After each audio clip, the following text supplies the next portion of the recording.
What's up, guys, and welcome back to the channel. And I'm excited for today's video because this is a long time coming. We've been talking about this. We've always been dropping this kind of stuff, these kind of jokes on the channel, talking about racially motivated fighters. Obviously, you know, they are a thing in the sport. There are fighters who just perform particularly well against certain complexions of opponents. You know, certain opponents do well against the melanated folks, certain do well against whites, Asians, Mexicans, all of the lot. So we're going to be talking about the most racially motivated fighters in the UFC. I've got one person from every division. I think we've got 10 people here total, so I might have chucked in a couple others to talk about. But yeah, you can see the thumbnail. It's going to be a funny video. We're going to have a laugh. Let me know in the comments who I forgot, who were some other racially motivated fighters, which I didn't mention. But yeah, let's get into it. First up, Tatsuya Ito. There's no debate. They're 16-0.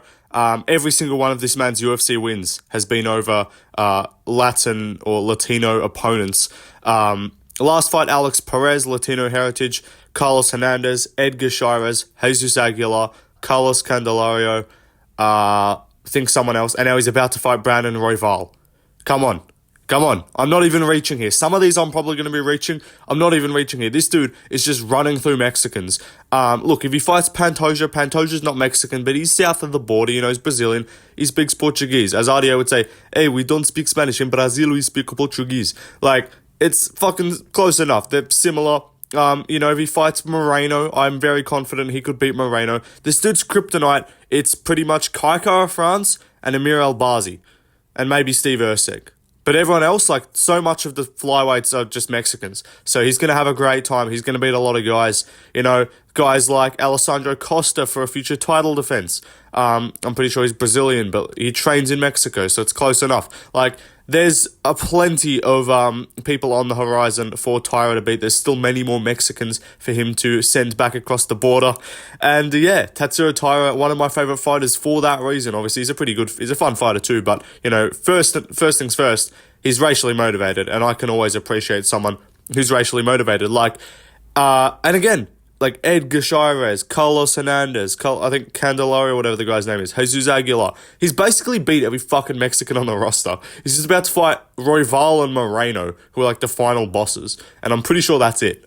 So then we're going to see how motivated he is, or if he can, you know, switch his motivations elsewhere. You know, once he's secured the southern border, I should say, maybe he can, you know, switch his focus to like another part of the world or something to be motivated to turn them back. But for now, one thing's sure is Tatsuya Ito is not a big fan of the gardeners type or the janitors type. I'm kidding. But yeah, send those motherfuckers back across the border. Get Tyra down in fucking Texas, south of Texas. He's doing God's work. Anyway, let's move on to another fighter. All for legal reasons, this whole video is a joke. I'm not serious. I'm playing a character. I'm all for immigration. Anyway, let's move on to the next fighter. Song Yadong, you know, similar to Tyra. What's with chinks and fucking hating Latinos? I don't know, but Song Yadong has definitely beaten his fair share of both Hispanic, Portuguese-speaking, you know, South American opponents, of course. And his losses, Peter Yan, Russian, Corey Sandhagen, white, Kyler Phillips is white, I think. I don't think he's Latino. And that's it. Those are his UFC losses. Like, who's he beat? Fucking Chris Gutierrez, Ricky Simone, Julio Arce, Marlon Moraes, like a lot of the Marlon Vera, a lot of these guys that he's beating are Hispanic, or he's beaten some non-Hispanics, but again, he's never lost to a Hispanic. That's the more important thing.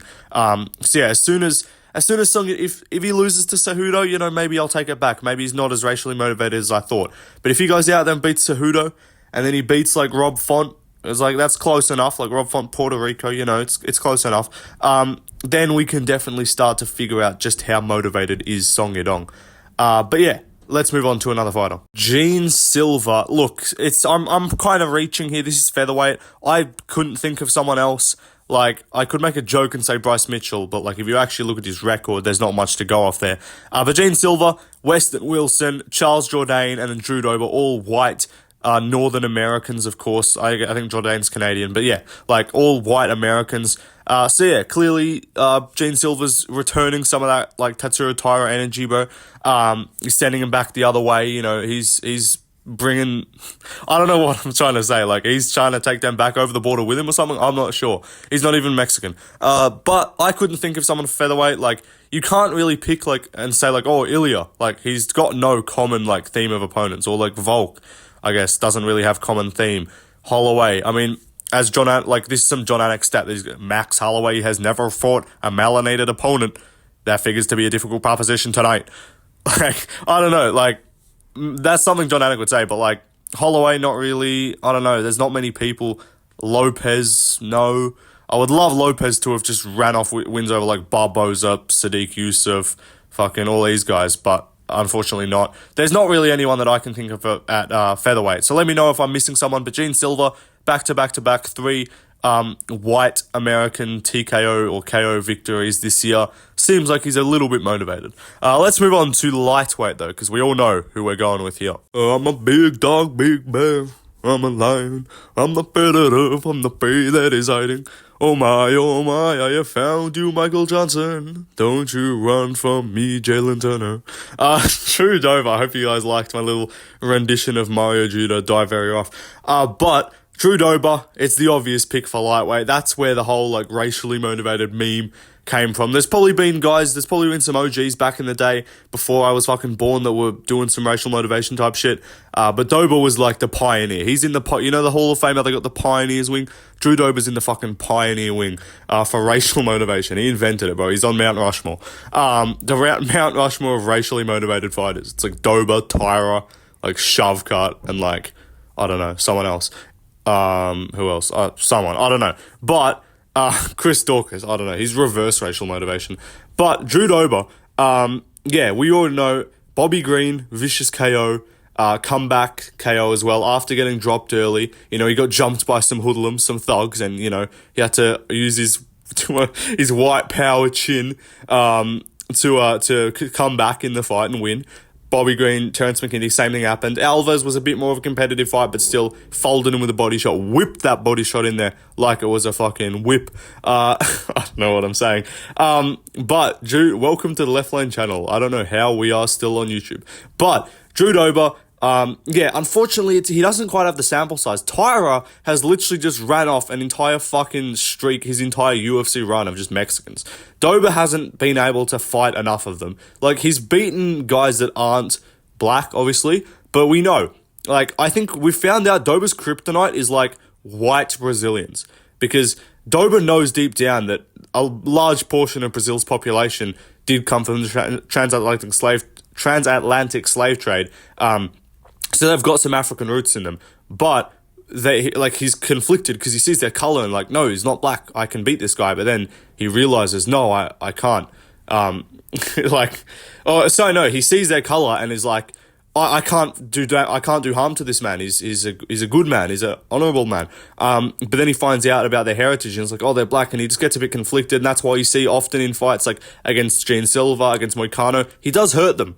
He does rock him a little bit. He does have some moments. Against, like, Frivola, however, no moments. Just got KO'd in the first because, you know, he couldn't bring himself to do damage to a good man. Even, like, Brad Riddell, who somehow managed to lose to Brad Riddell. Like, Brad Riddell sucks, but he's white, so obviously Dober's going to lose to him.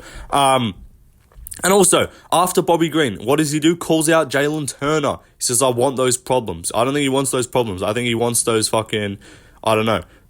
Can't think of a joke on the spot there. But, like, Drew Dober, it's clear what he wants. He was going to fight Mike Davis, and he was going to fucking KO Mike Davis after, like, a comeback. He was going to be, like, a plus 300 underdog, and then lose the first 2 rounds to Mike Davis, then KO him in the third. Like, that's what we were going to get. But unfortunately, he had to fight an honorable man like Gene Silva. But he was going to KO Mike Davis, mark my words.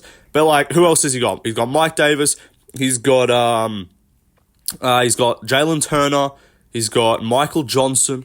There's some guys for him to fight. So we need to see Dober fulfill the prophecy, and then he can move up to welterweight and beat Leon Edwards and Kamaru Usman. And then move up to middleweight, and he can beat Israel Adesanya. And then he'll move up to heavyweight, beat John Jones. Because that's just the prophecy that needs to be fulfilled. So yeah, Master Dober, racially motivated Dober, big dog, big bear. He's a lion. But yeah, Drew Dober, the OG of the OG of the fight game. Yeah, fucking, I'm a pioneer of this here.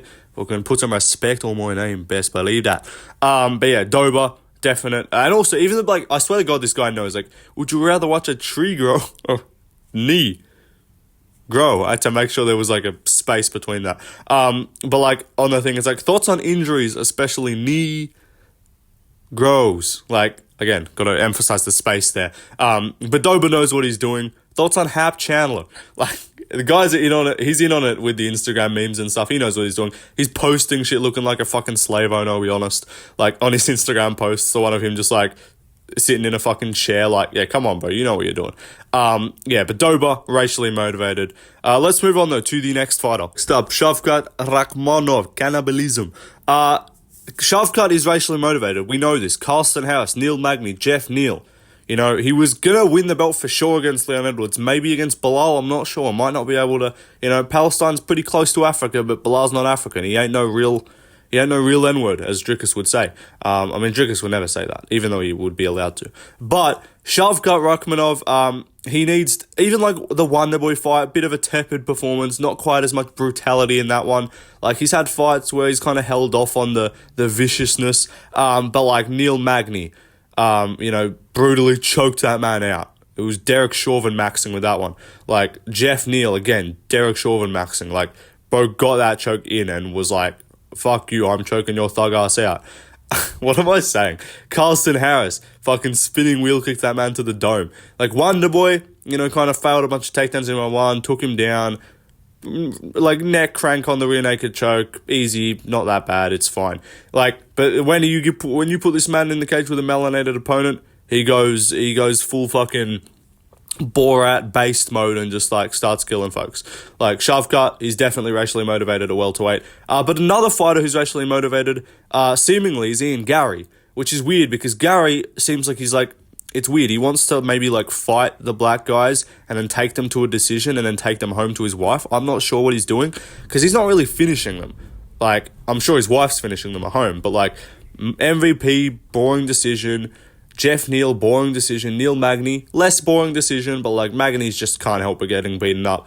But yeah, like it seems like he wants to beat the black opponents and then kind of try and be friends with them afterwards and then take them home to his wife and be like, sit down, shut up, and fuck her in the pussy. Like, I don't know what Ian Gary's doing. He's doing some weird racial motivation. He's into some weird shit. I don't know. But you see the video of him saying, like, if I had skin like Jamal Hill, bro, like, he's a weird guy. He's doing some Get Out type shit, like the movie Get Out. Like, I don't know what Ian Gary's doing. I don't know what's going on in the Machado household, because it's definitely not the Gary household, but it's the Machado household. But anyway, let's move on to the next fighter. I didn't manifest this. Boshed. Left lane, you fucking cracker. Why are you putting me in your video? Are you a dog? Because I'm gonna touch you. Trust. Israel Adesanya, look, see, Izzy wants to be racially motivated, right? Like, he wants to beat all the white guys and then say he's the king of Africa and do his little fucking Wakanda Forever and his little TikTok dances and stuff. But unfortunately, he's not actually able to beat a lot of them. The white, true Euro Chads, plus the African Chad, Dricus Duplessis, like Blachowicz, he lost to Whitaker in the rematch, Strickland, American Chad, I guess. Strickland's less chat, he's becoming less chatty. And then Dricus, obviously the real African. Like, Izzy wants to beat all these guys. He's like, trust, I'm going to show where you're from, you fucking cracker. And then he loses. And he's like, botched. I didn't manifest this. But, like, the Pereira fight, a little bit of an early stoppage in the first fight when Pereira won. Like, KO's Pereira in the ring. Like, he beats some Brazilians, I'll say that. Pereira, Costa, you know, he's got some Brazilians on his resume. But, I don't know. Izzy's not here because of the actual resume of, like, who he's beating, but he always, like, he's motivated, especially, like, he wants to be motivated, but unfortunately, the motivation does not always equate to success in the cage, trust. So, yeah, Izzy, I couldn't really think of someone for middleweight, to be honest. Like, there's not really anyone that I could think of for middleweight who's, like, super racially motivated, beating specific opponents in a certain way, but Izzy does seem like the guy who wants to be motivated, but he's not able to do it in the cage because he's just too shit. Trust. But anyway, let's move on to another fighter. Jamal Hill is motivated against Brazilians, but unfortunately Pereira is just too much of a Chad to let that streak continue, because this dude was on a 3-fight KO streak over Johnny Walker, Thiago Santos, not a KO, but a dominant beating over Glover. He was beating all the fucking Brazilians a light heavyweight, runs into Powhatan and runs into a fucking left hook, and he's like, next time, I'll knock you out. I don't know why I'm doing an easy impression there, but like, trust me, bro, I'll fucking knock this fool out, yeah? Like, I don't know. Jamal Hill, you know, the referee fucking got in my way. I fucking, you know, this fool, like, represent my block. Jamal Hill, I don't know what he's doing. But he's motivated against Brazilians. He hates Brazilians, but Pereira was just too much of a Chad to let that streak continue, as I said. So yeah, Jamal Hill, I'm kind of reaching again here, not as motivated as others. Let me know if I missed like an obvious choice a lot heavyweight. I'm not really sure. But anyway, let's move on to another fighter. Sergey Pavlovich. I beat this N-word just. Sergey Pavlovich, I don't know what I'm doing. I'm just being so autistic right now. But it's windy outside as well. But Sergey Pavlovich, definitely racially motivated. We've seen these last two fights, Euro Chads, fucking Volkov and Aspinall. Can't beat those men. He's too friendly. He's not motivated enough. Tai Tuivasa, he's Aboriginal. It's close enough. He's got some motivation there. You know, he doesn't like the indigenous folks. And then like Derek Lewis and who's the other one? Curtis Blades. Vicious KOs, goes after them. Pounds their fucking head into the ground. Who else? Maurice Green, I think. Did he beat Maurice Green? He beat Maurice Green. Am I tripping? Or like Walt House? He beat one of them other guys. One of the less relevant black guys. One of the random hoodlums. See that? I don't know why this came into my head. Do you see the video? It's like the guys saying their street names and then their real names. It's like Cornelius. It's like goofy ass fucking boy. Like, what are you doing? But he beat one of them random bums. One of them random like pull up on your block and I'll kill you, bro. Like he beat one of them ones. What am I saying? But yeah, Sergey Pavlovich, but when it counts, he's got it done. Apart from over him in his debut, but that was like the start of his racial motivation. That was the start of his journey, his Dober-filled journey. Because since then, he's been knocking fools out, and he's been sending the 21 Savages back to O-Block. But anyway, let's move on to the last fighter. Chris Dorcas, I have to put him at the end of the video, because unfortunately, this dude is reverse racial motivation maxing. He's reverse Dober maxing. He's getting KO'd by all the black guys. Rosenstrike, Lewis, Roundtree. Who was the other one? Blades. Like, I feel bad for this dude. He's such an honourable, good man. But we know Chris Dorcas is obviously a police officer. That is his profession. Well documented. He's a police officer. So the reason why he's in the thumbnail like that is because you already know this dude. He's not getting his way in the cage. He's got to go and get his way out on the streets, going out to fucking Harlem and just picking up a few inmates, or picking up a few criminals, a few crooks, and taking them to the cells. He's stop resisting maxing. Like, he's going to some random person who's like, suspect 980, young black male juvenile. And then he's like, stop resisting. Put your hands up. Get on your knees. Put your hands behind your head. Interlock your fingers. And then just like, what am I doing? I'm just going to stop now. But Chris Dorcas, he's definitely getting his way back out on the streets when he's got the power in his favor, you know. Unfortunately, Chris Dorcas didn't know that you had to have a chin to be good at fighting. And unfortunately, all these black people, they're just knocking him out. So it's tough to see an honorable man take some losses, but you know he's getting his wins back elsewhere. Oh my God, he's booked to fight Tafon and Chukui as well. I saw on some regional promotion. He got cut from the UFC, but now he's booked to fight Tafon and Chukui. If you don't know, is definitely black, if you couldn't tell by the fucking name. So we'll see how that goes. Will that make it 5 KO losses in a row to black people? Would be crazy. Anyway, let's move on. That's the end of the video, guys. It's a funny one. Whole lot of yapping. This bring back OG Left Lane vibes, just yapping. I would find myself talking for like half a fucking hour. Just saying the most retarded shit. So yeah, I hope you guys enjoyed the video. Good laugh. I like these funny style videos, but some of the recent ones have been kind of dead. Like, they've been alright, but I haven't been able to just make as many jokes. But yeah, anyway, peace out, guys. Let me know what other videos you guys want to see in the comments. And yeah, see you guys in the next one. Peace out.